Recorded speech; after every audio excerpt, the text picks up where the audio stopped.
This is Alan Lepofsky from Constellation Research. I'm lucky to be joined today by Scott Wharton, the Vice President and General Manager of the Video Collaboration Unit at Logitech. Scott, how are you doing today? I'm doing fantastic. How are you? I'm doing great. I'm really excited to talk to you about the changes that we're seeing take place in the collaboration market. You know, as an analyst, I sort of look at the trends that are happening, and I think over the last few years, how team collaboration is becoming more acceptable. And, you know, both on the technology side and the culture side, we're becoming more comfortable with it. People are working from remote locations, from home, from different offices. You know, what do you see as one of the major changes that's taking place in collaboration? Well, I think there's a variety of trends that are happening all at the same time. So one of them is that we see companies all around the world moving from the old classic ring of closed offices around the world, moving to more of these open spaces. And it's not just a Silicon Valley thing. We see it at big companies, small companies, in Asia and Europe, everywhere. And I think that's driving the need to have more of these dedicated collaboration rooms that people are calling huddle rooms today. So that's a big change in the way people are operating and organizing. I think the second thing is kind of like what we're doing today. More work is done remote. Not everybody is in all the same location. And as things become more specialized, even in the world that we're in, people are spread all around the world, and it's really important to be able to bring us together.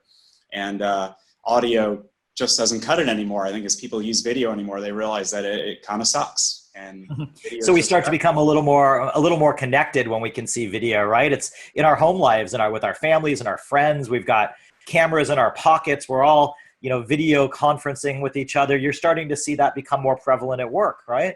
Well, absolutely, and I think there's a couple things. One is kind of a part of it's the TiVo effect. So for people who hadn't used TiVo before, and you said, "Oh, you need this TiVo, it's so great," and all the people go, "What do I need it for?" And then you use it, you go, "Oh my God, how did I operate without being able to pause and record?" And I don't want to watch Saturday Night Live until 1 a.m. Or at least for me, I don't stay up that late anymore. But for other people to be able to shift their work style. I think we're seeing some of the same things. And then, of course, there are millennials now, which are reportedly about half of the workforce. For them to spend all of their lives natively in video and then to come into an audio world that's like nails on a chalkboard. So yeah, I think even worse than audio is just text-based. So, we have text, we have audio, we have video. So video is becoming an extremely important part of team collaboration. Like you said, whether they're remote, whether they're at home, they're in different offices. You're in charge of the video collaboration group at Logitech. It's an amazing sounding division. Tell me a little bit about specifically what you guys are working on. What's the mandate of your group? Well, I think if you look at Logitech's history, we're great at doing consumer products, especially peripherals for computers. One of the things that we were known for were webcams. And one of the things that we realized is that our customers were saying, hey, I'd love to take these webcams and take them out of the domain of a desktop and put them into rooms. In fact, we were watching many of our customers actually put them in rooms. So we thought, well, that's interesting because they weren't really designed for that.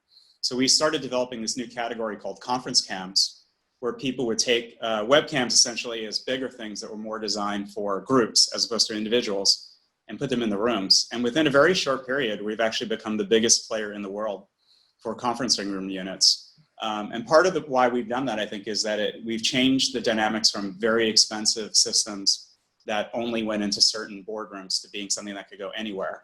Let's say an average of $1,000 per conference room. And then I think we've taken the Logitech heritage of making video easy to use, because in the past it was you had this 35 button that the vendors would tell you how intuitive it was, but never intuitive. Moving to more user interfaces that people know, like Zoom or Skype or Google Hangouts, et cetera. And then I think the last thing, non-trivial, is it needs to be easier to set up, because a lot of these systems, even though they work great, they just were not that easy to run. So if you had to put them everywhere, it would require an incredible amount of IT resource. So we've taken the Logitech heritage of not only being easy to use, but kind of easy to manage. And if you think about our devices are really USB, so they're mostly plug and play. You plug them in and they're just designed to work. So I think the combination of all of those things and the changes that we talked about in society have kind of got us in the place now where video is cost effective, easy enough to use, and it's at a point now where it's ready to jump into the mainstream, and in fact is. So it's interesting, cost effective, easy to use. As you mentioned, you're kind of on the cam side of things. You mentioned a few of the software products that people use for video and web conferencing, and you seem to be very agnostic about, enabling companies of all sizes, of all vendors and things to be able to use these. So really sort of, I guess, helping with that price point. It makes it easy for anyone to use and anyone to get into. Is that right?